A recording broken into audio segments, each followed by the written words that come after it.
Smart Philo. On va évoquer un thème avec Thibaut Brière. Alors, un thème qui est immense, puisqu'on va parler du monde. À quoi cela sert? On parle du monde, la Coupe du Monde, de tous ces enjeux mondiaux, le monde du travail, tous ces mots qu'on utilise. Où va le monde? Oui, tout ça, ce sont des choses qu'on utilise et on met le mot monde dedans. Pourquoi parle-t-on, Thibaut Brière, vous qui êtes philosophe et conseiller en management, je rappelle votre livre d'ailleurs, Toxic Management chez Robert Laffont, pourquoi on parle du monde pour désigner tout à la fois notre planète, l'univers et finalement même le domaine de notre travail, le monde du travail? Eh bien, dans certains domaines, justement, il peut y avoir un abus de langage. Il peut y avoir un abus de langage, mais ce qui est intéressant, vous l'avez souligné, c'est qu'on parle bien du monde du travail et pas tant de l'univers du travail. On parle de la Coupe du Monde de football et pas de la Coupe planétaire, de la Coupe de la planète. Et on parle bien d'une mondialisation, de la mondialisation. Donc, qu'est-ce que ça recouvre? Le terme de monde, d'abord, il faut savoir, parce que c'est important, que ça vient donc du mot grec « cosmos ». Et un cosmos, c'est une totalité bien ordonnée, et la beauté qui se dégage d'un ordre. Et le mot mundus, c'est la même chose. C'est le latin, ça. Le latin, exactement. En latin, mundus, ça veut dire la même chose. C'est vraiment ce qui est pur, propre, une toilette, la toilette notamment d'une dame, la coiffure bien peignée. Et dans la mesure où il y a une harmonie, justement, qui se dégage de ces boucles de cheveux, des diadèmes. Une cohérence comme l'est finalement la rondeur de ce cosmos, quoi. Oui, alors il y a une cohérence, ça suppose une cohérence, mais en même temps une beauté. C'est-à-dire que sous le mot monde, il y a déjà un jugement de valeur. C'est à savoir que c'est ordonné et que c'est beau. Mais est-ce que le fameux monde dont vous nous parlez, qui doit être beau, ordonné, est nécessairement un monde commun? Parce que quand on parle du monde du travail, on voit bien qu'on n'est ni dans l'ordonné, ni dans le beau. On est plutôt dans le conflictuel.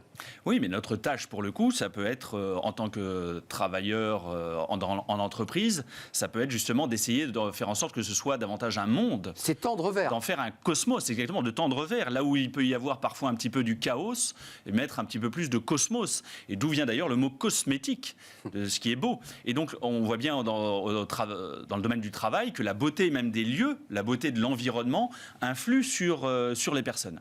Alors moi, j'avais un motif d'inquiétude principal, c'est que il me semble que le monde du travail, de plus en plus, justement, se constitue comme un monde isolé du monde commun. Vous pensez? Monde commun. Oui, c'est le sentiment que j'ai. Alors, naturellement, le monde commun est complètement innervé par l'entreprise, mais en même temps, de plus en plus, par exemple, la morale corporate, la morale qui est de plus en plus distribuée en entreprise. Elle prend le pas?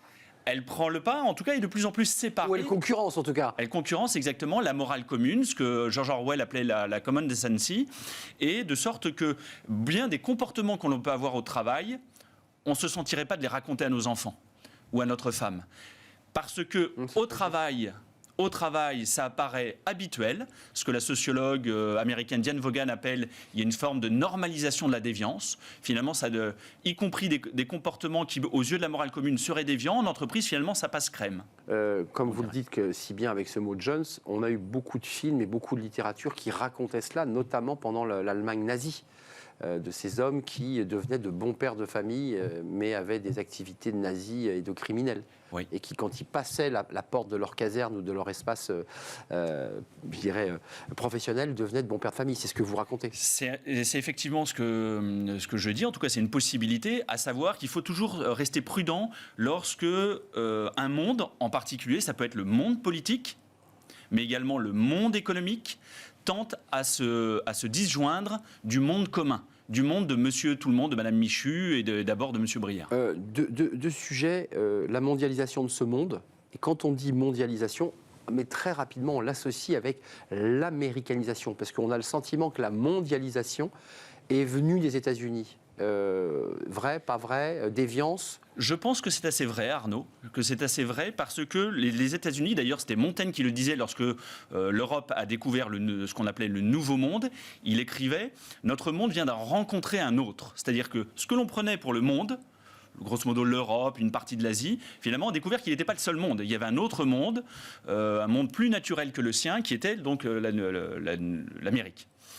Et et aujourd'hui, donc, il y avait une pluralité de mondes. Et c'était pile l'époque, justement, Montaigne, où on découvre les philosophes, Fontenelle, etc., découvrent la pluralité des mondes. Alors, chose intéressante, et de fait... L'horizon s'élargit à ce moment-là. L'horizon s'élargit, mais également la liberté. C'est-à-dire qu'on devient libre de quitter son monde pour aller vers un autre monde. Si le monde dans lequel on vit ne nous satisfait pas, on est libre de pouvoir changer de monde. Il y a eu le monde grec, le monde latin, il y a le monde anglais, le monde asiatique, le monde musulman. Et ce qui se passe dans le phénomène de la mondialisation dont vous parlez, Arnaud, c'est qu'un monde déterminé, par exemple le monde américain, la conception que se font les Américains du monde, leur idéologie, etc., leur mode de vie, tente à s'étendre à l'ensemble de la planète. Ce qu'on appelle mondialisation, c'est l'extension à l'ensemble de la planète d'un monde particulier, qui est le monde qu'on pourrait dire américain, tout en sachant que lui-même... uniformisé et respectant les mêmes codes. Oui, c'est ça. Vestimentaires, alimentaires, musicaux, c'est ça la mondialisation. C'est ça la mondialisation, effectivement. C'est un monde qui phagocyte les autres. Et je ne suis pas sûr que ce soit, pour le coup, une bonne chose. C'est-à-dire qu'un monde... En fait, ce dont je vous parle, à travers le mot de mondialisation, c'est ce qu'on appellerait communément le monde unipolaire versus le monde multipolaire. Et en fait, le monde multipolaire, c'est une multiplicité de mondes qui peuvent justement entrer en dialogue aussi, les uns avec les autres, comme ils peuvent, certes, s'affronter.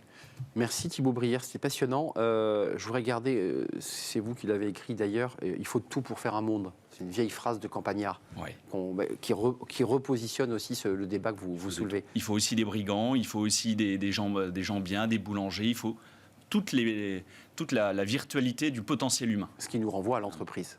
La diversité en entreprise. Il faut tout pour faire une entreprise. Merci de nous avoir rendu visite, Thibaut Brière, c'est un vrai plaisir.